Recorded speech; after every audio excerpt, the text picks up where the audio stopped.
Buenas tardes. La última sesión del aula política del Instituto de Estudios de la Democracia, como recordarán ustedes, salvo los que hoy vienen y no estuvieron en la jornada anterior, hemos tratado de las cuestiones del cambio climático, pero digamos en una versión, no exactamente una versión oficial, pero la versión de alguien coincidente con la posición oficial. Y como todos conocen, nuestro propósito en este curso es poder tocar las versiones oficiales de estos problemas de los que tanto se habla y, digamos, otra versión que sea libre, una versión no oficial. Con lo cual hoy, sobre el tema este del cambio climático, nos corresponde escuchar una versión no oficial. Yo no sé exactamente, no conozco la tesis del ponente, pero parece que no es oficial. No quiero recordar las manifestaciones de una alta autoridad del Estado que un día que le preguntaron sobre las tesis no oficiales en este asunto del cambio climático, y entonces contestó la televisión Burgi de Torbe que son unos estúpidos y unos fanáticos. Se cayó y no dijo más. No dijo más. Palabra de Dios, te alabamos, Señor. Para exponernos esta versión no oficial, contamos con José Ramón Ferrandis. ¿Y lo ves? Ya está. José Ramón Ferrandis es licenciado en Ciencias Políticas por la Universidad Complutense de Madrid. Pertenece al muy prestigioso cuerpo de técnicos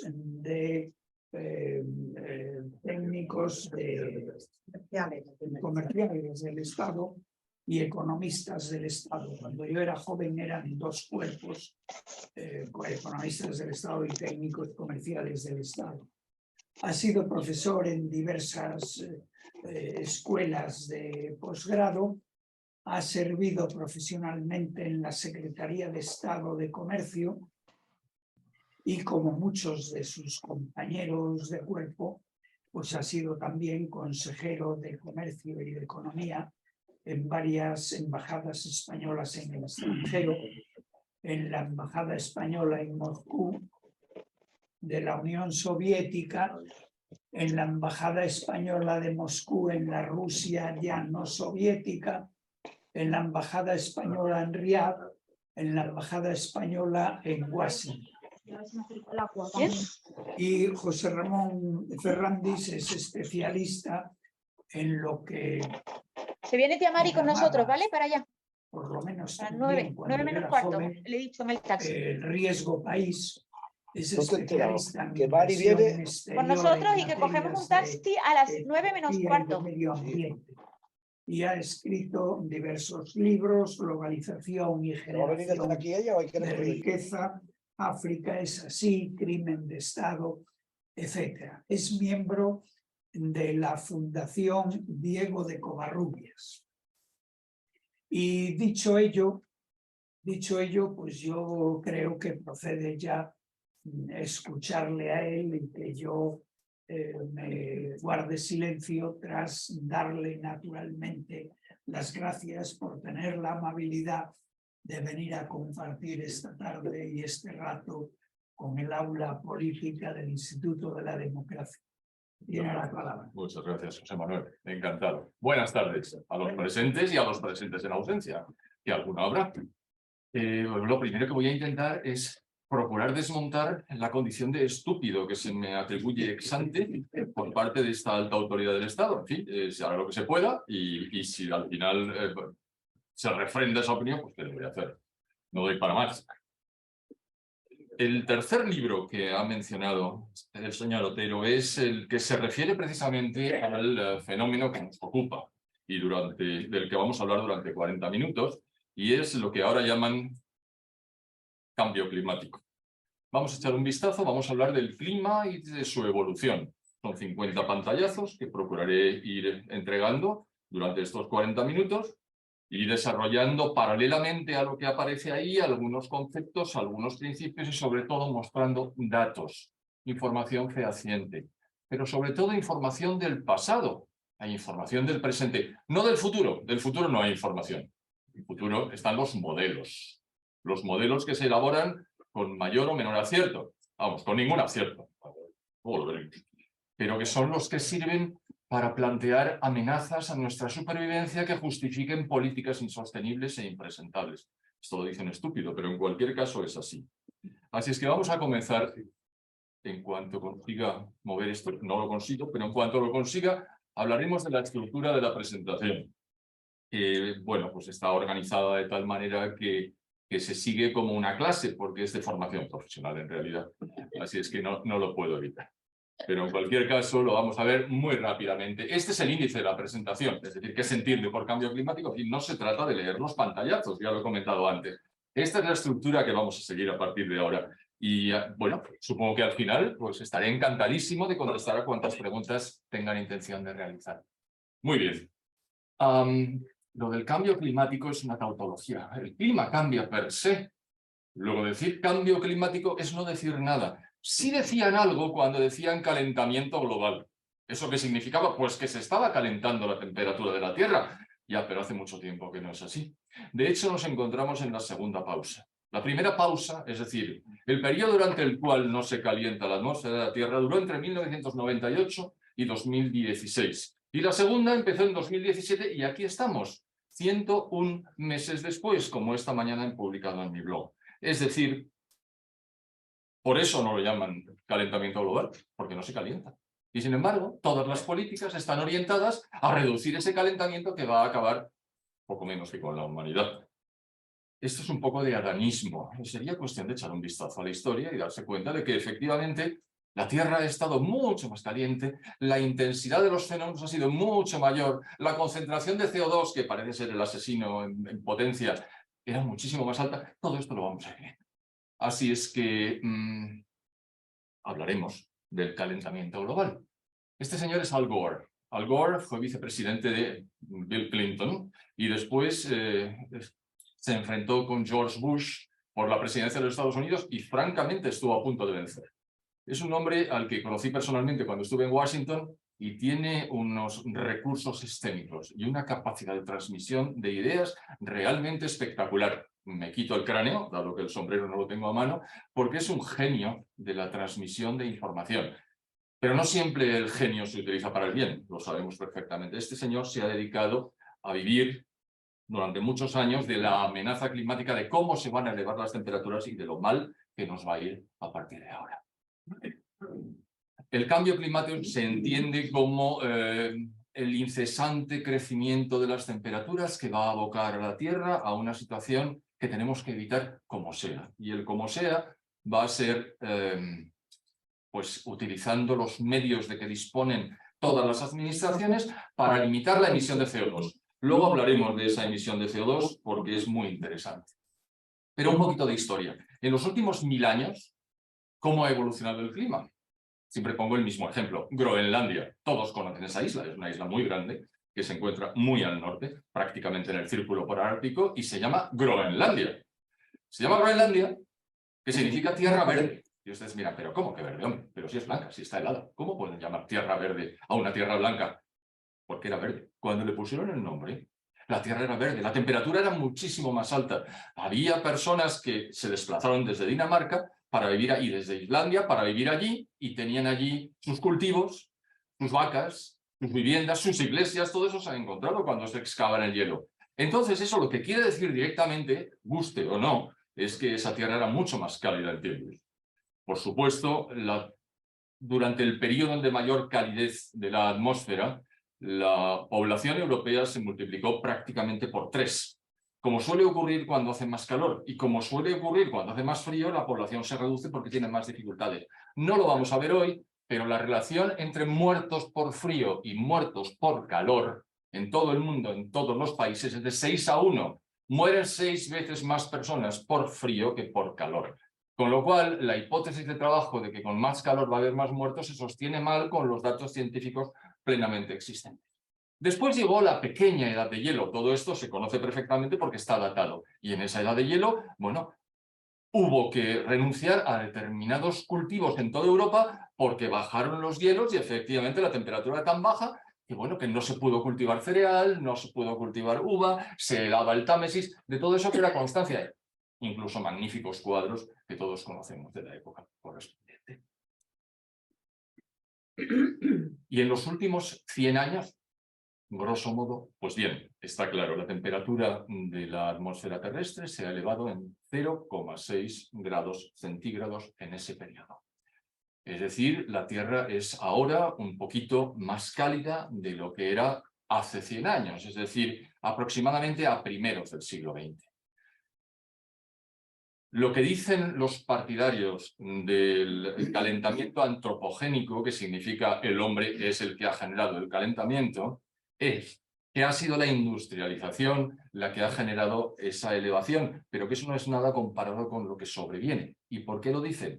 Pues porque ahora lo veremos, pero hubo una demostración aparente de un señor llamado Anthony Mann, que junto con otras 2 personas publicó en Nature, en 1988, un escrito diciendo hay una correlación positiva entre incremento del CO2 como consecuencia de la emisión de dióxido de carbono, como consecuencia de la industrialización y el incremento de temperaturas. Casan perfectamente y lo que quiere decir es que o reducimos el incremento de CO2 o seguirá subiendo la temperatura y básicamente la amenaza mayor es los casquetes polares se van a convertir en agua y el nivel del mar va a subir tremendamente. No lo vamos a tratar hoy porque no tenemos tiempo, pero es algo que realmente resulta espectacular porque muchos grafismos han aparecido en todo el mundo diciendo fijaros cómo va a quedar la Estatua de la Libertad, que todos conocemos, y aparece el nivel del mar justo por la cinturita de la Estatua de la Libertad. Imaginaos Nueva York como estará precisamente justo al lado, porque la Estatua de la Libertad está en la boca del puerto. Bien,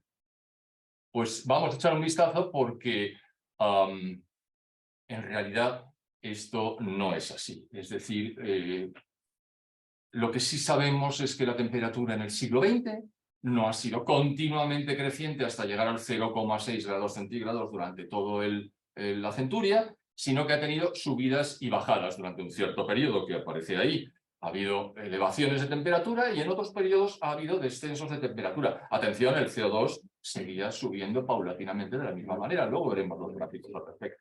Es decir, no ha habido un continuum en todo el periodo y lo que sí queda claro es que si el CO2 se eleva de forma sistemática y la temperatura no, difícilmente podemos establecer una correlación entre un fenómeno y otro. ¿Y esta farsa en qué se basa? Lo dicho, en el trabajo de Anthony Mann, en el que estableció que el efecto invernadero, que todos conocemos, sabemos lo que es el efecto invernadero, las emisiones de onda corta generan calor y si hay un universo cerrado y ahí introducimos elementos que producen calor, lógicamente en el invernadero hará cada vez más calor y nos vamos a morir todos. Efectivamente, que nos vamos a morir todos es algo que nos consta y lo estamos esperando en algún momento, pero de momento no. ¿Y por qué? Pues porque no es cierto que las emisiones de CO2 antropogénicas sean responsables del incremento de temperatura que ha experimentado la Tierra en los últimos 100 años. Hay hipótesis de todo tipo al respecto, pero vamos a ver los datos posteriormente que el organismo responsable del respaldo técnico de esta hipótesis de trabajo tan divulgada, que es la del calentamiento global antropogénico, él mismo indica cuál es el porcentaje del CO2 que hay en la atmósfera que corresponde precisamente al ser humano. Ahí está el dato. Este cuadro no lo verán. Este cuadro es del IPCC, el Panel Intergubernamental para el Cambio Climático, un organismo del cual hablaremos posteriormente, que es hijo de la ONU y que está integrado por una serie de personas, no vamos a dilatarlo, en el que explica de dónde viene el CO2 que tenemos en la atmósfera. ¿De dónde viene? Pues fíjense, en un porcentaje del 97% del total es natural y el 3% es de origen humano. Pero la responsabilización a la actividad industrial del hombre con la emisión del CO2 que realiza la propia Naciones Unidas y el propio IPCC contraría y se enfrenta de cara con sus propios datos. Es decir, ese cuadro que se encuentra difícilmente ya, pero que en su día tuve la oportunidad de capturar, es el que indica claramente que si el CO2 fuera responsable, que no es el caso, y ya veremos cuál es el gas de efecto invernadero, que es mucho más probable que lo sea, siempre que los gases lo sean, que tampoco está demostrado, no es el CO2 de origen humano, en todo caso sería el CO2, y el 97% del CO2 es de origen natural. Este es el palo de hockey. Me dirán, ¿cómo? Sí, de hockey sobre hielo. Es decir, los americanos juegan a hockey sobre hielo, nosotros jugamos a hockey con una pelota. Nuestro palo de hockey es curvo, el suyo no, el suyo tiene dos planos. Y lo que dijo Mann es, a partir de cierto momento se incrementa la temperatura en paralelo al incremento del CO2. Y ese es el mantra fundamental o el principio que regula el funcionamiento de la farsa. ¿Hay más gases de efecto invernadero? Sí, el CO2 es quizá el más relevante. Luego también está el metano, luego está el clorofluorocarbono, luego está el óxido nitroso, en fin. Pero no es eso lo que se busca. Se busca destruir la generación de CO2, pero no en todos los países del mundo, solamente en los países más avanzados. ¿Y cómo se consigue eso? Con la tutela de Naciones Unidas. Se trata de destruir la economía de mercado, que es la responsable del mayor crecimiento de riqueza que ha experimentado la humanidad a lo largo de todos los tiempos, precisamente como consecuencia de la utilización de una energía limpia, barata y abundante. Justamente lo que no vamos a tener a partir de ahora y no estamos teniendo últimamente. Hoy he leído un titular de un experto, es un ingeniero nuclear que se llama Miguel Ángel Fernández Ordóñez, dice, si hemos elegido energía cara, eso es lo que tenemos, energía cara. No, no hemos elegido. Nos han impuesto energía cara porque no hemos podido elegir la energía que nos convenía. Esa es la enorme diferencia. Bien. Aquí están los datos de la concentración del efecto del CO2 en la atmósfera. La concentración es muy baja, es 415 partes por millón. Eso es muy poco, pero se supone, según manifiestan los gurús al respecto, que este es el responsable del calentamiento de la atmósfera y que, por tanto, ese CO2 tiene que desaparecer. ¿Hay más gases de efecto invernadero? Sí, hay uno, pero no es gravable. Sobre ese no podemos operar. Es el vapor de agua. El vapor de agua nos viene dado. Y el vapor de agua es el 95% de los gases de efecto invernadero. Es decir, el CO2, que es el 3% del efecto invernadero, el 3% del 3%, que es lo que nosotros emitimos, sería el responsable del calentamiento. Yo, como soy estúpido, me permito decir, venga ya, hombre. ¿Qué ocurre? Pues que el vapor de agua está dado. Abajo verán en la última línea el último efecto que ha surgido como consecuencia de una elevación súbita y temporal, porque se irá yendo absorbiendo del vapor de agua en la atmósfera. Y todos lo recordarán, fue en el mes de junio del año 2022. Pero no vamos a llegar. Lo haremos más tarde. Ahora quiero decir que el forzamiento, es decir, la capacidad de calentamiento del vapor de agua es muy superior a la capacidad de calentamiento del CO2, pero es que además es el 95% de los gases de efecto invernadero. Es que va de suyo, es de cajón. Pero como no es gravable, no es anulable, no es modificable, es como la luz del sol. Es muy difícil poner impuestos a algo tan elusivo como el vapor de agua, que además no hemos producido nosotros, con lo cual todos al CO2 de cabeza. Recordarán la erupción del volcán Tonga en el Índico-Pacífico en el mes de junio del año pasado. Yo supongo que muchos de ustedes han utilizado alguna vez alguna sauna. Cuando están en la sauna y quieren elevar la temperatura interior de la sauna, lo que se hace es coger un cacillo con agua que está preparado, que está al uso, y se arroja sobre las brasas. E inmediatamente sube la temperatura vertiginosamente y te quemas. ¿Por qué? Porque la capacidad de generación de calor del vapor de agua es tremenda y, como se sabe, se utiliza. Eso es lo que ha hecho el Tonga, que fue una erupción submarina que lanzó al aire enormes cantidades de vapor de agua, no CO2, y consiguió elevar la temperatura temporalmente. Aquí vemos cómo opera el CO2 y de dónde viene. ¿De dónde viene el CO2 si el 97% es natural? Viene del mar, viene de las plantas, viene de las algas, viene de la respiración. Esto de la respiración, en otro momento podríamos hablar de ello, porque claro, si es el CO2 que emitimos el responsable del calentamiento, nada más fácil, vamos a acabar con los emisores del CO2. Pero no toca, hoy no toca, no podemos hablar de eso. ¿Ha habido otros momentos en la historia con mayor concentración de CO2? Respuesta, todos. Estamos en el extremo inferior derecho. Estamos en la más baja concentración posible. Ayer por la tarde hablaba un amigo que hablaba del período carbonífero y decía, las libélulas eran como águilas, los animales eran gigantescos, los helechos medían varios metros de altura. ¿Y eso por qué era? Porque el CO2, no había CO2 de 415 partes por millón, no, eran 4.000 partes por millón. De hecho, en el interior de ustedes, tanta contaminación que contamina el CO2, tienen ustedes 40.000 partes por millón de CO2, no se asombren. Estamos realizando el intercambio entre oxígeno y CO2. No es un contaminante, es un gas estupendo. Dentro de una semana aproximadamente en mi blog hablaré de este señor tan divertido que es el CO2 y lo bien que nos va teniendo más CO2 en la atmósfera, básicamente por sus positivísimos efectos en el incremento del reverdecimiento del planeta y, por supuesto, en la facilitación de los cultivos de toda la el porcentaje de CO2 que tenemos ahora mismo es básicamente irrisorio. Ese es el gráfico. Hay un observatorio en Mauna Loa, que es la principal isla de las Hawái, en un punto muy alto. Lo que pasa es que ahora mismo hay una erupción intermitente de un volcán. Claro, una erupción de un volcán distorsiona completamente los gases de la atmósfera. Pero en condiciones normales lo que hace es medir cómo va subiendo desde el nivel preindustrial de 200 y pico partes por millón hasta el nivel actual, el CO2. Observen la pendiente positiva que tiene lugar de manera permanente desde hace muchos años. Pero con ese gráfico no podemos establecer la comparación. Con este sí. La línea roja es la temperatura del mundo, la de la atmósfera. La línea negra es la del CO2. Ahora díganme, por favor, si pueden ustedes establecer una correlación positiva entre incremento del CO2 e incremento de la temperatura. Ya sé que la respuesta es no, pero bueno. Este es importantísimo.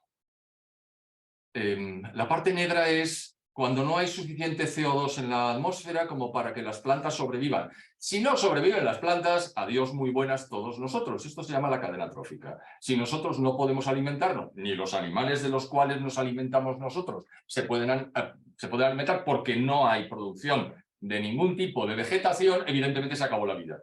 Afortunadamente va creciendo el CO2 y va creciendo de una manera que no es lineal, sino logarítmicamente descendente. ¿Qué es lo que ocurre?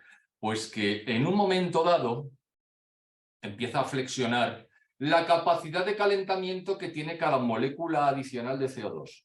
Dicho de otra manera, supongamos que nos creemos toda esta hipótesis del CO2 y la del CO2 antropogénico a más.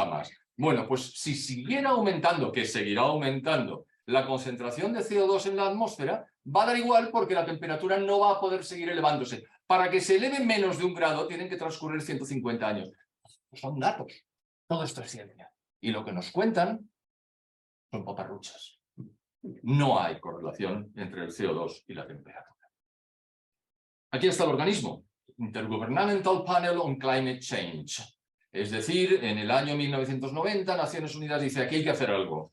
Vamos a movilizar todos nuestros recursos para que haya un organismo científico que establezca que la verdad oficial de la ciencia es la que dicen ellos. Repitamos, la verdad oficial de la ciencia. Cuando la ciencia, si algo tiene, es que no puede ser una verdad oficial. La ciencia es falsable, la ciencia tiene que estar puesta en cuestión constantemente, porque de lo contrario no es ciencia, sino religión. Ya me he adelantado de la parte del final. Bien, aquí vienen los datos del IPCC, es una institución que está constituida por 2 científicos de cada país, son 120 países, bla, bla, bla, bla, emite informes y en los informes nos dice que qué mal todo, que está subiendo muchísimo la temperatura y ahí aparecen los modelos que luego eran el acierto de los modelos. No he puesto más que un gráfico porque no tenemos mucho tiempo. Los modelos que indican lo mucho que va a subir la temperatura y los grandes problemas que vamos a tener. Tenemos un pantallazo que habla de los neomalthusianos. Efectivamente, esto es puro y duro neomalthusianismo. Pero no solo está el IPCC, detrás del IPCC, que es la clave de bóveda porque está integrado por científicos, que hace informes muy sesudos para científicos y luego resúmenes para políticos y para la prensa, para que a su vez sea divulgado. Es decir, en el resumen se pierden muchos de los caveats, de las condiciones, de esto debería ser así, pero es asá.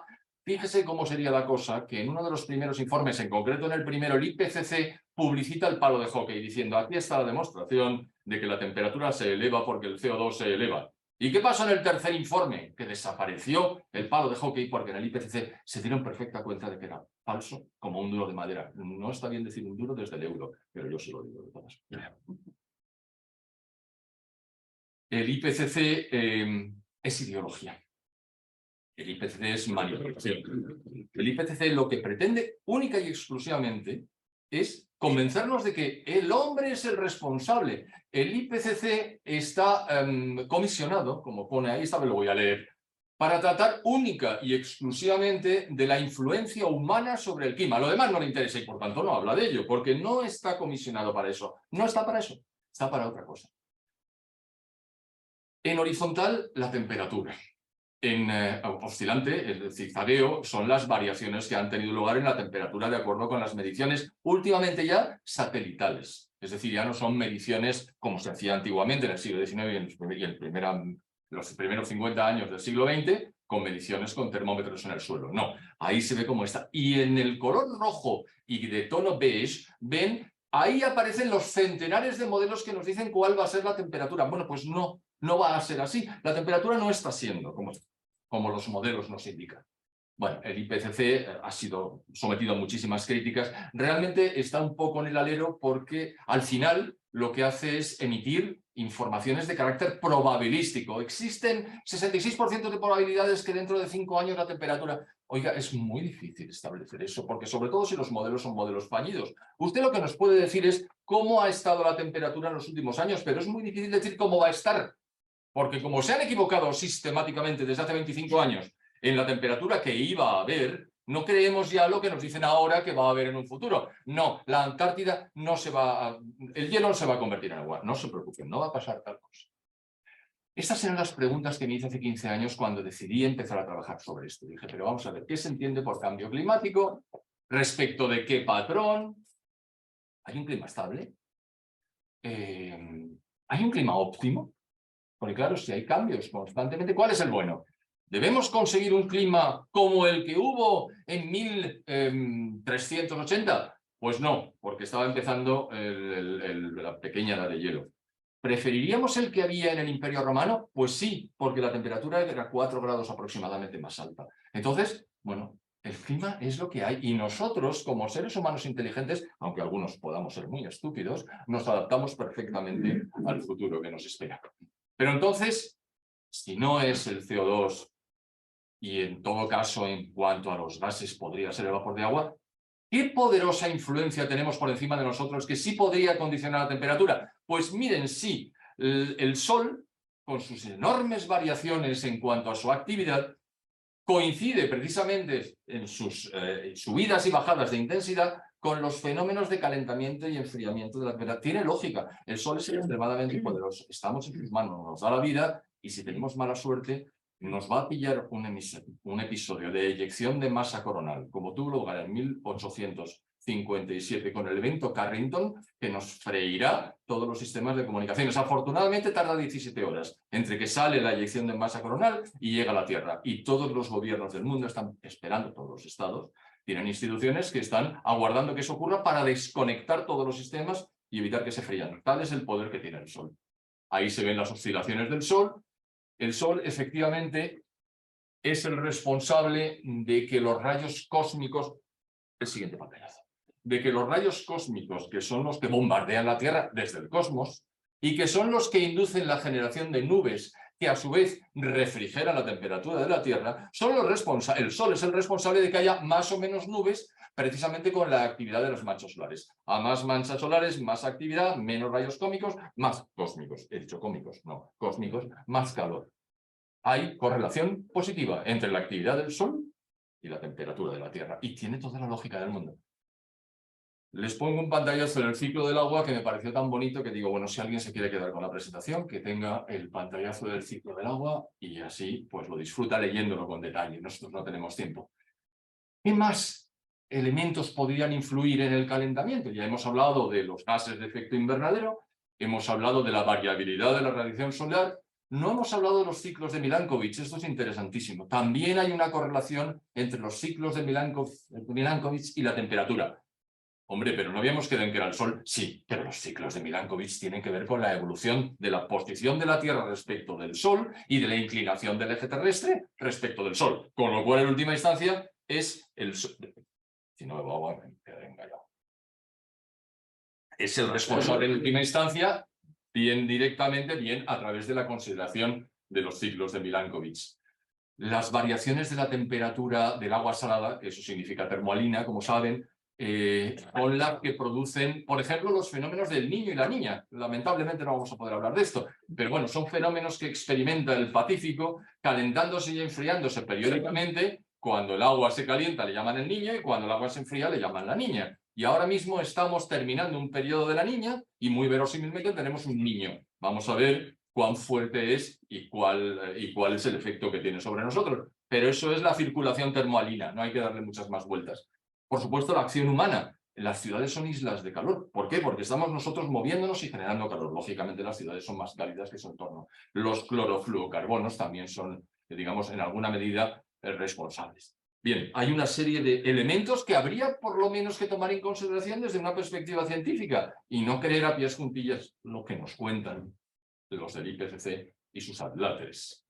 Y Milutin Milankovitch son nombre un serbio que en los años 40, en el año 41, publicó un documento que al principio no tuvo gran predicamento, pero que todo el mundo coincide en que efectivamente tiene razón. Las variaciones en la elipse o en el círculo, en la circunferencia que la Tierra genera a lo largo del Sol con variaciones de cada 100.000 años. Lamentablemente no vamos a estar aquí para comprobarlo, pero en cualquier caso sí se ha comprobado. Es una de ellas. Y la inclinación del eje, mínima absolutamente, hace que la incidencia del Sol sea distinta y por tanto la temperatura también sea distinta. Es sumamente interesante y lo traía a colación porque parece de interés. Fíjese las glaciaciones que coinciden de una manera bastante clara con las modificaciones de cada aproximadamente, con los periodos de 40.000 años que establece la hipótesis 2 de Milankovitch, es decir, la inclinación del eje de rotación de la Tierra, no la traslación de la Tierra alrededor del Sol, que es cada 100.000 años. Este es el palo de hockey. ¿Ven algún palo de hockey? No.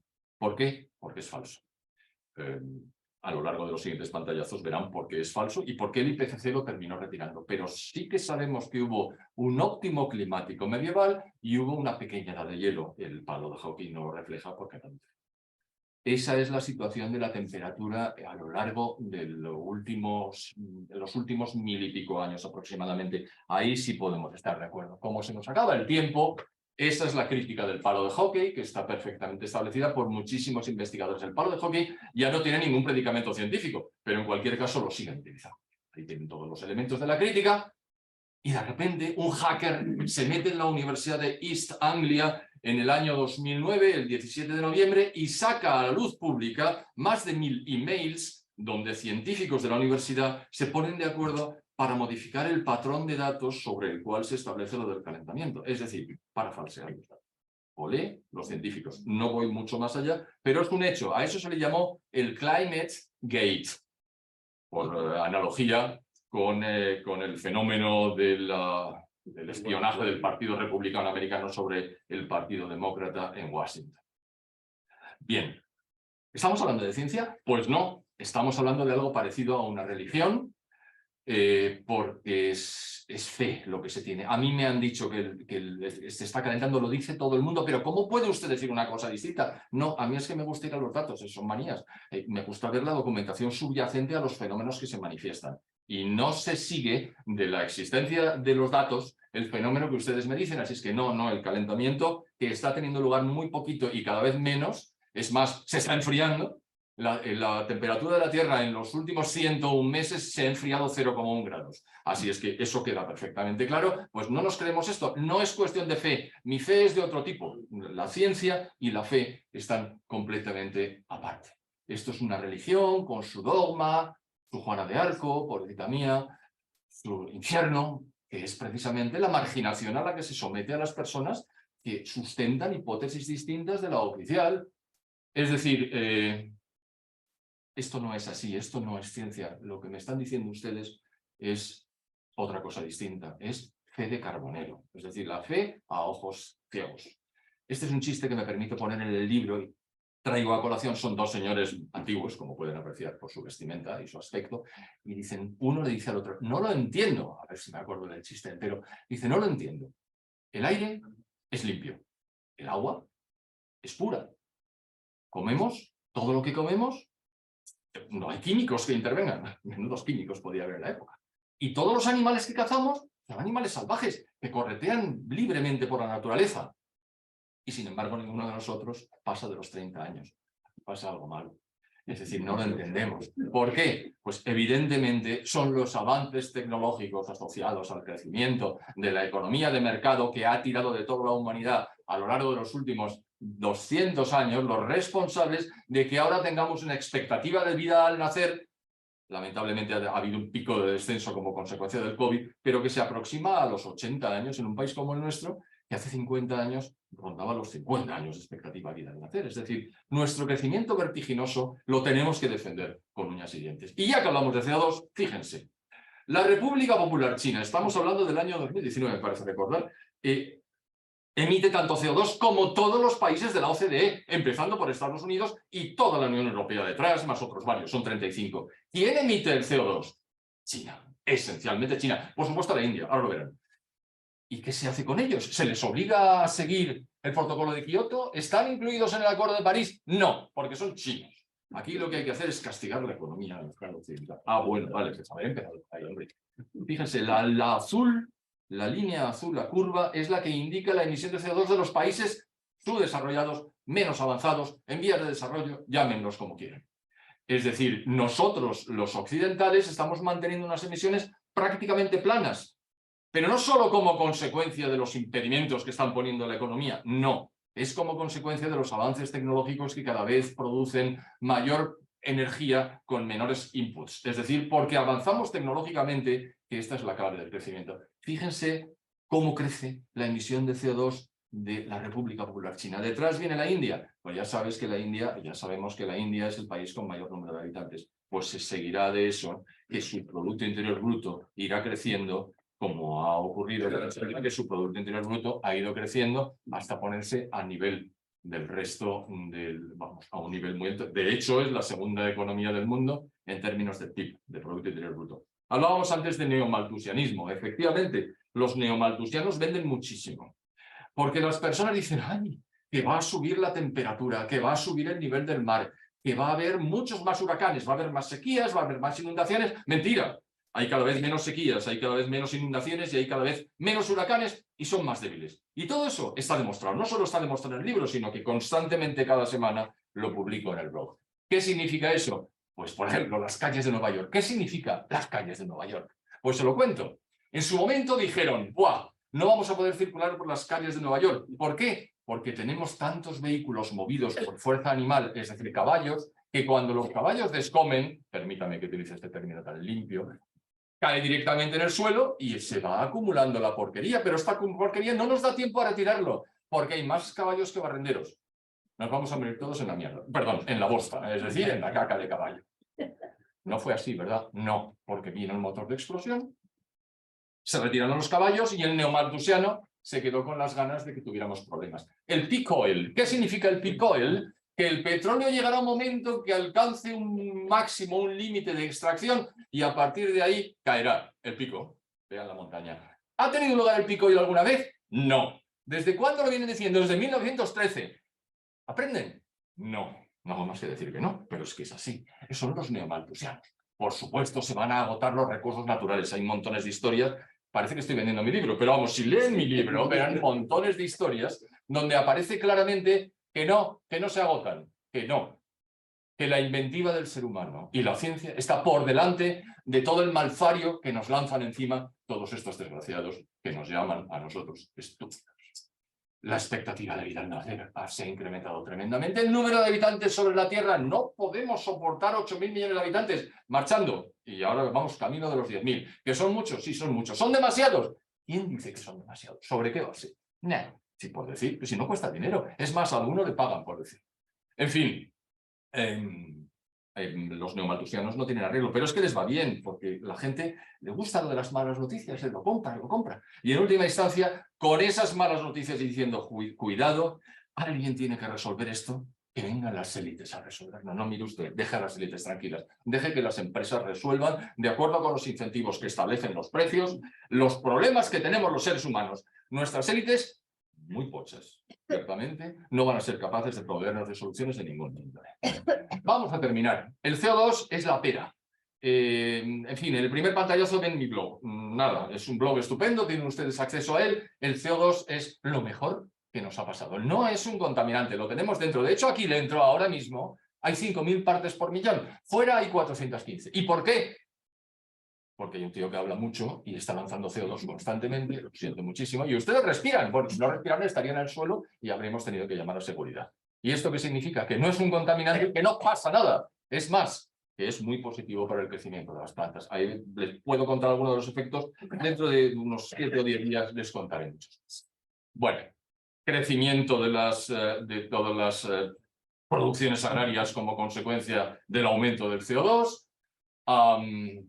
Y un resumen, que sí, que se ha calentado 0,6, que ahora mismo nos está calentando, es decir, se está incluso enfriando un poquito, en los últimos 101 meses se está enfriando. Y bueno, estas son las consecuencias naturales de la evolución del clima, que siempre ha cambiado y siempre seguirá cambiando. ¿Tenemos problemas? Claro que tenemos problemas. Parece que han perdido predicamento, todo tipo de problemas graves, hambre, mortalidad infantil, enfermedades infecciosas o infectocontagiosas, falta de agua potable, educación insuficiente, energía que falta a más de 2.000 millones de habitantes en el mundo y, por supuesto, los derechos humanos pisoteados por las dictaduras y dentro de poco por las democracias occidentales pisotearán nuestros derechos humanos a la hora de elegir nosotros qué queremos hacer con nuestras vidas. Esto es un dogma insostenible. Es una frase de un científico que murió con 82 años, hace 3 años, ¿no? Es Mörner, que decía que esto es el engaño mayor que ha habido en la historia del mundo, con consecuencias enormemente gravosas para las sociedades, con trato discriminatorio para todas las personas y con políticas energéticas directamente criminales por el daño que hacen. Muchísimas gracias.